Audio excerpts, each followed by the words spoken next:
Salam sejahtera untuk kita semua. Pelajaran Sekolah Sabat dengan tema utama Kebenaran Zaman Ini dalam Kitab Ulangan. Pelajaran ke-8, Pilihlah Kehidupan. Rabu 17 November, tidak terlalu berat bagimu. Ulangan 30 dibuka dengan ungkapan di mana Tuhan mengatakan apa yang akan terjadi jika umat tersebut bertobat dan berbalik dari jalan-jalan mereka yang jahat. Sungguh merupakan janji-janji yang indah yang ditawarkan kepada mereka. Bacalah Ulangan 30 ayat 1-10. Janji-janji apa yang diberikan Allah kepada mereka, bahkan walaupun faktanya adalah hal ini berbicara tentang apa yang akan terjadi kepada mereka jika mereka tidak menurut. Apa yang diajarkan hal ini kepada kita tentang kasih karunia Allah? Hal itu pastilah sangat menghibur untuk didengarkan. Namun, intinya bukan mengatakan bahwa tidaklah masalah jika mereka berpaling dari apa yang Allah perintahkan kepada mereka. Tuhan tidak menawarkan kepada seseorang kasih karunia murahan. Jika ada, itu seharusnya menunjukkan bahwa mereka kasih Allah, dan dengan demikian, sebagai respons, mereka akan mengasihi Dia, menyatakan kasih mereka dengan taat kepada apa yang Tuhan sampaikan kepada mereka untuk dilakukan. Bacalah Ulangan 30 ayat 11-14. Apa yang Tuhan sedang sampaikan kepada mereka di sana? Janji mendasar apa yang ada dalam ayat-ayat ini dan ayat-ayat perjanjian baru apa yang bisa Anda pikirkan yang merefleksikan janji yang sama?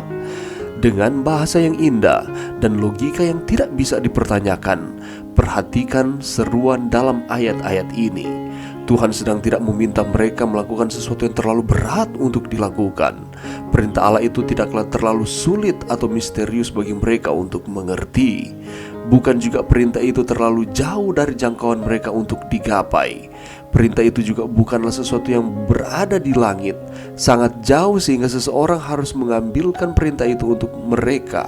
Bukan juga perintah itu di seberang lautan sehingga seseorang harus membawakan itu kepada mereka. Sebaliknya, Tuhan katakan, tetapi firman ini sangat dekat kepadamu, yakni di dalam mulutmu dan di dalam hatimu untuk dilakukan. Artinya, engkau mengetahui perintah dengan cukup baik sehingga engkau bisa mengucapkannya, dan perintah itu ada di dalam hatimu sehingga engkau harus melakukan hal itu. Itulah sebabnya tidak ada alasan untuk tidak menurut. Segala perintahnya adalah mungkin untuk dilaksanakan.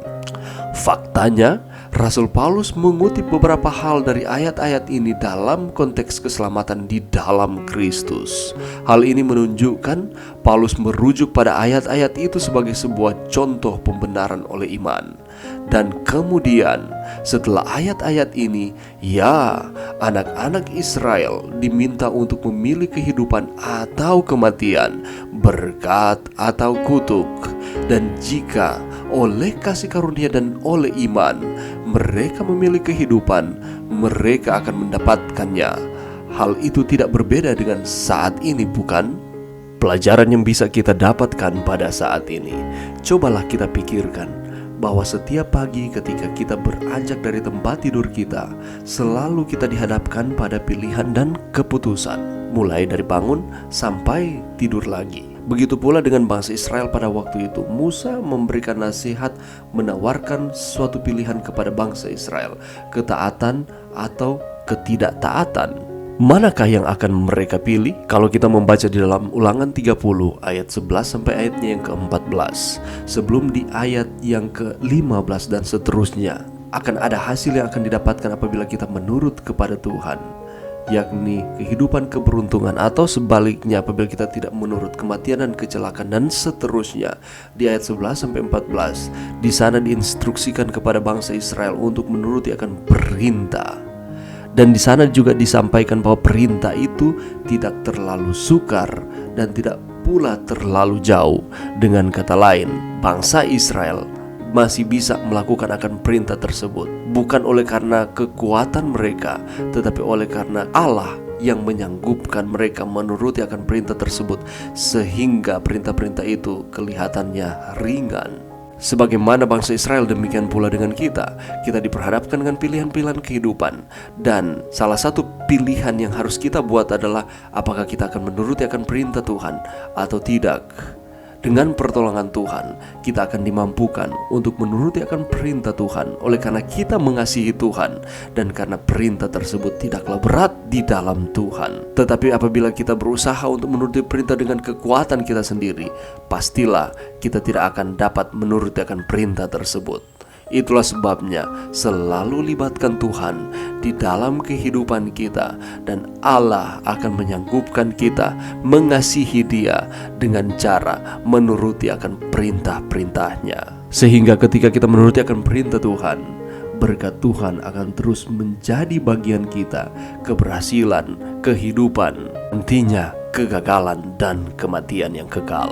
Dan jangan pernah kita lupa bahwa karena imanlah kita beroleh kekuatan untuk melakukan setiap perintah Tuhan. Tanpa iman dan kasih kepada Tuhan, sulit rasanya kita akan hidup di dalam ketaatan.